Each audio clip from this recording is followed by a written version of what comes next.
Okay, so our last section in chapter 3 is about absolute value equations and absolute value inequalities.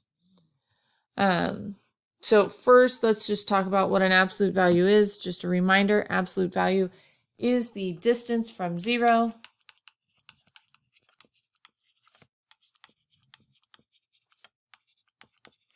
a distance is always positive.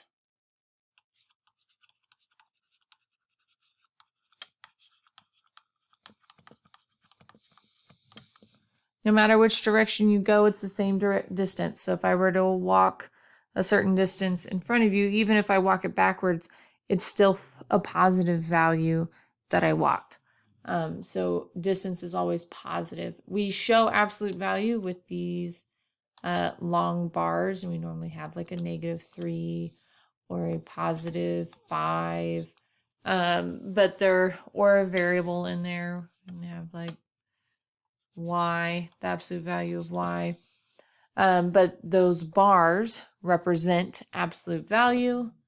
And like we said before, our distance from 0 makes it to where it is always positive.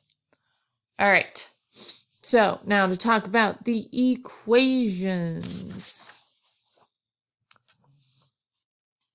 So our first example, what are the solutions of the absolute value of x plus 2 equals 9? And we're going to graph and check the solutions. So I'm going to rewrite this. Absolute value of x plus 2 equals 9. We're going to use the rules of solving equations. There's just one extra step when we get to the absolute value part. All right, so I need to get my absolute value by itself. So I'm going to subtract 2 from both sides. And now I'm going to have absolute value of x equals 7. Now, when we're going to solve for the x inside the absolute value, there are two options. If the inside of my absolute value is positive and if the inside of my absolute value is negative. And so that means that I have two options here. I can be that x is a positive 7 or x is a negative 7. Those are my two answers. So an absolute value always has two answers because you have to know, well, what is it if my absolute value was negative on the inside or positive on the inside? And so to graph just an absolute value equation, we would just have -7, 0, 7, and then because it's equal, they're going to be filled in dots.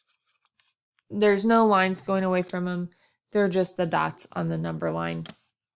And then to check, I'm just absolute value of 7 plus 2 should equal 9. Absolute value of 7 is 7 plus 2 does equal 9. And then the other one is absolute value of -7 plus 2. And absolute value of -7 is 7. 7 plus 2 is 9. And so we get 9 equals 9 in either case. I didn't write that on the first one. But we get the left equals the right for both of our answers. And so that's why it is both a +7 and a -7 for an answer. All right. Excuse me. Example 2, starting from 100 feet away, your friend skates towards you, then passes by you. She skates at a constant speed of 20 feet per second. Her distance d from you in feet after t seconds is given, and they give us the equation. D equals the absolute value of 100 minus 20t. At what times is she 40 feet from you? So this would be our new distance. So d equals 40. And so now we're going to make this 40 equals the absolute value of 100 minus 20t. There is nothing outside of the absolute value sign. So that means that this inside 1 has to be 40 equals 100 minus 20t. And then we also have, it could be a -40. equals 100 minus 20t. And then from here, it's just solving. I'm going to subtract 100. This gives me negative 60. Over here, when I subtract 100, I end up with a negative 140. And then we're going to divide by negative 20. So over here, we end up with 3 equals t.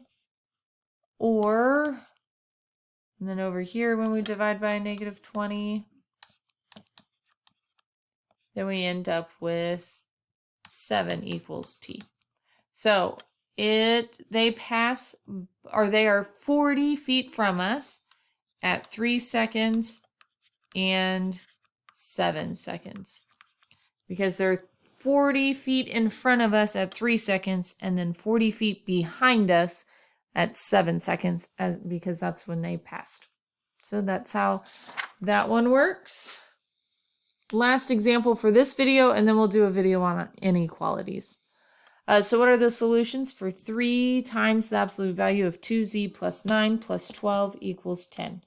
So we need to get our absolute value by itself first. And so in order to do that, I'm going to first subtract 12. And so now I have 3 times the absolute value of 2z plus 9 equals negative 2. And then I'm going to divide by 3. And then the absolute value of 2z plus 9 equals a negative 2/3. Now, we just talked about how absolute value is always positive. So it cannot equal a negative. And so since this is a negative 2, this is a no solution. Because there is nothing I can do on the left-hand side to make it a negative. So again, absolute equals positive. So now, that does not mean that we cannot have a negative answer. What that means is if my absolute value equals a negative number, then I'm done. If my absolute value equals a positive and then I create my 2 equations from there, that's different. Inside the absolute value can be negative. Outside, say my absolute value equals a negative, not true. All right. In our next video, we'll talk about inequalities. Basically, absolute value equations, you solve the same way as an equation. You just have 2 answers. See you on the flip side.